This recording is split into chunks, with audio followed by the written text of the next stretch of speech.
Selamat pagi Bapak Ibu Saudara. Tuhan Yesus memberkati Bapak Saudara dimanapun Bapak Ibu berada. Pada pagi hari ini kita kembali mendengarkan firman Tuhan dari Situa Nurhaida.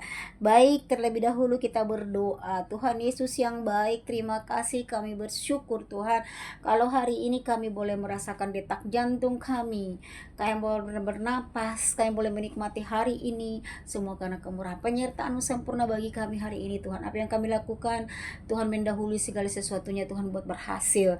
Pemberitaan firman lewat Santa Maru hari pagi ini berkat baru bagi kami dapatkan. Berkati hamba-Mu Tuhan yang bawakan firman ini, Tuhan urapi secara luar biasa, secara khusus. Berkati setiap langkah kami, berkati setiap usaha pekerjaan kami, berkati pemberitaan firman Tuhan ini Tuhan. Hamba-Mu yang tidak ada apa-apanya Tuhan, berkati Tuhan, urapi mulut bibir hamba-Mu ini untuk menyampaikan firman-Mu. Di dalam nama Tuhan bersyukur, haleluya Tuhan, amin. Saat ini saya akan bawakan firman Tuhan tentang virus mematikan hati yang tidak peduli sama agama. Ya, saat hati terinfeksi, kita tidak peduli kerohanian kita. Virus yang tidak terlihat tetapi mematikan. Ya, saudara-saudara yang terkasih, ada virus yang tidak terlihat oleh mata tetapi dampaknya menghancurkan kehidupan rohani kita. Itu hati yang tidak lagi mempedulikan Tuhan. Artinya, awalnya hanya rasa malas berdoa saja, lalu mulai jarang membaca firman. Dosa itu tidak dosa. Kemudian ibadah dianggap tidak penting, tanpa disadari hatinya menjadi dingin. Firman Tuhan berkata, karena kasih kebanyakan orang menjadi dingin. Ya. Injil Matius 24 ayat 12. Kasih kepada Tuhan yang menjadi dingin adalah tanda infeksi rohani. Jika tidak segera diobati, iman akan melemah dan jiwa menjadi kering. Yang kedua, gejala virus ketidakpedulian. Ya, adalah gejalanya tidak lagi merasa bersalah saat berbuat dosa. Ini yang bahaya Bapak Ibu. Sudah berbuat dosa, tetapi merasa tidak bersalah, tidak tersentuh oleh firman Tuhan, tidak rindu untuk berdoa, lebih mencintai dunia daripada Tuhan. Inilah akhir zaman. Firman Tuhan berkata, umatku binasa karena tidak mengenal Allah. Kitab Hosea 4 ayat 6. Bukan karena Tuhan jauh, bukan, tetapi karena hati yang memilih menjauh. Ketidakpedulian membuat kita kehilangan perlindungan dan arah hidup Bapak Ibu. Dampak yang menghancurkan keluarga. Virus ini bukan hanya menyerang pribadi, tetapi juga keluarga kita. Ketika orang tua yang mempedulikan kita kehidupan rohani, anak-anak kehilangan teladan, rumah tangga kehilangan damai. Firman Tuhan berkata, tetapi aku dan seisi rumahku, kami akan beribadah kepada Tuhan. Ya, kitab Yosua 25:15.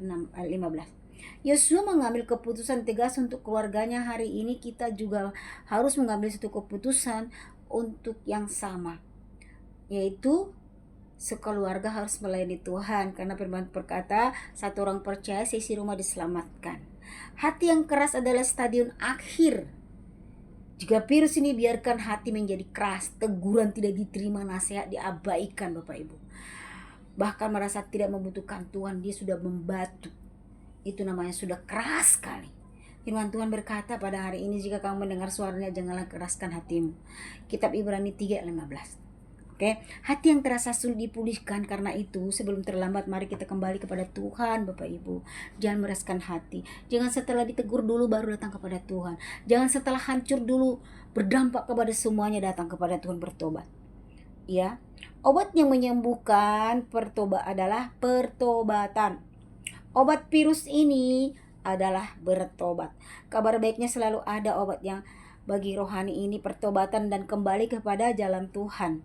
Firman Tuhan berkata, jika umatku yang atas namanya aku disebut, atas namaku disebut, merendahkan diri, berdoa dan mencari wajahku, maka aku akan mengampuni dosa mereka dan memulihkan negeri mereka. Kitab 2 Tawarik 7 ayat 14. Bapak lebih jelasnya dibaca ya. Kerendahan hati adalah awal kesembuhan, doa adalah pemulihan. Hari ini jangan biarkan virus ketidakpedulian itu terus hidup dalam kehidupan kita. Periksa kembali kehidupan doa kita kepada Tuhan. Bangun mesbah keluarga, hidup dalam pertobatan setiap hari. prioritas Tuhan di atas segalanya. Ambil keputusan hari ini. Aku dan keluargaku akan tetap setia kepada Tuhan. Amin. Ini yang bisa saya sampaikan pada pagi hari ini. Mungkin kita sudah merasa jauh dari Tuhan, sudah tidak peduli dari firman Tuhan. Mari datang kepada Tuhan, ya. Panggil namanya, dia Bapa yang baik. Baik, kita akan berdoa. Bapa di surga, kami datang dengan hati yang rindu, dipulihkan. Jika selama ini kami mulai tidak mempedulikan Engkau, ampuni kami. Jika doa kami menjadi dingin dan firman-Mu kami abaikan, ampuni kami. Sembuhkan hati kami dari virus ketidakpedulian rohani. Lembutkan hati yang keras, bangkitkan kembali api kasih kami kepadamu. Pulihkan keluarga kami agar tetap berjalan dalam takut akan Tuhan.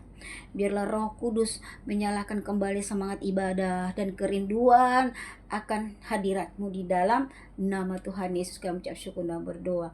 Terima kasih Tuhan buat hari ini. Biarlah kami semua diberkati. Dalam nama Tuhan Yesus kami bersyukur. Haleluya. Amin. Amin Bapak Ibu. Tuhan berkati Bapak Ibu Saudara. Kita kembali besok.